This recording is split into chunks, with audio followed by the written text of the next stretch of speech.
நடிகர் மற்றும் அரசியல்வாதியான கமல்ஹாசனுக்கு கோவிட்-19 தொற்று இருப்பது உறுதி செய்யப்பட்டுள்ளது. தனது ட்விட்டர் கணக்கில் ஒரு இடுகையின் மூலம் இதை பற்றி ரசிகர்களுக்கு அவர் இதனை தெரிவித்துள்ளார். நடிகர் கமல் ட்விட்டரில் கூறியது: அமெரிக்க பயணம் முடிந்து திரும்பிய பின் லேசான இருமல் இருந்தது. பரிசோதனை செய்ததில் கோவிட் தொற்று உறுதியானது. மருத்துவமனையில் தனிமைப்படுத்திக் கொண்டுள்ளேன். இன்னமும் நோய்ப்பரவல் நீங்கவில்லை என்பதை உணர்ந்து அனைவரும் பாதுகாப்பாக இருங்கள். பரிசோதனைக்கு பிறகு அவருக்கு கொரோனா வைரஸ் தொற்று இருப்பது உறுதியானது. நடிகர் கமல்ஹாசன் திங்களன்று ட்விட்டரில் கோவிட்-19க்கு நேர்மறை சோதனை செய்ததாகவும் தற்போது மருத்துவமனையில் தனிமைப்படுத்தப்பட்டிருப்பதாகவும் தெரிவித்தார்.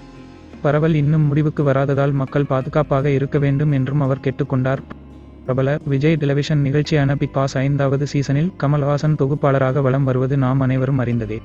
இந்நிலையில் அடுத்து யார் அந்த நிகழ்ச்சியை தொகுத்து வழங்குவார் என பரவலாக ஒரு கேள்வி எழும்புகிறது. எனினும் உடல் நலம் மிகவும் முக்கியம். நிகழ்ச்சி தயாரிப்பாளர்கள் கண்டிப்பாக சரியான முறையில் எதை கையாள்வார்கள் என நம்புவோம். நீங்கள் கொரோனா தொற்று பாதிக்கப்பட்ட இடங்களுக்கு பயணம் செய்திருந்தாலோ அல்லது பயணம் செய்தவருடன் தொடர்பில் இருந்தாலோ வீட்டிலேயே இருங்கள். குறிப்பாக உங்களுக்கு லேசாக ஏதேனும் அறிகுறி இருந்தாலோ அது சரியாகும் வரை பிறருடன் தொடர்பில் இருப்பதை தவிர்த்து விடுங்கள். மாஸ்க், முகக்கவசம் அணிந்து கொள்ளுங்கள். உங்கள் கைகளை குறைந்தது 20 நொடிகள் கழுவ வேண்டும். உங்கள் கைகளின் அனைத்து பாகங்களுக்கும் கவனம் கொடுங்கள். சோப்பு மற்றும் நீரை கொண்டு நன்றாக கழுவுங்கள். உங்கள் கண்கள், மூக்குகள் மற்றும் வாயை தொடுவதை தவிருங்கள். எனவே அந்த வழியில்தான் வைரஸ் உங்கள் உடம்பில் பரவும். இவ்வாறு அனைத்து பாதுகாப்பு விஷயங்களை முறையுடன் பின்பற்றி நாம் அனைவரும் பாதுகாப்பாக இருப்போம். நடிகர் கமல் ஹாசன் மிக விரைவில் உடல் நலத்தேறி மீண்டும் அவர் பணியை தொடர நாம் அனைவரும் பிரார்த்தனை செய்வோம்.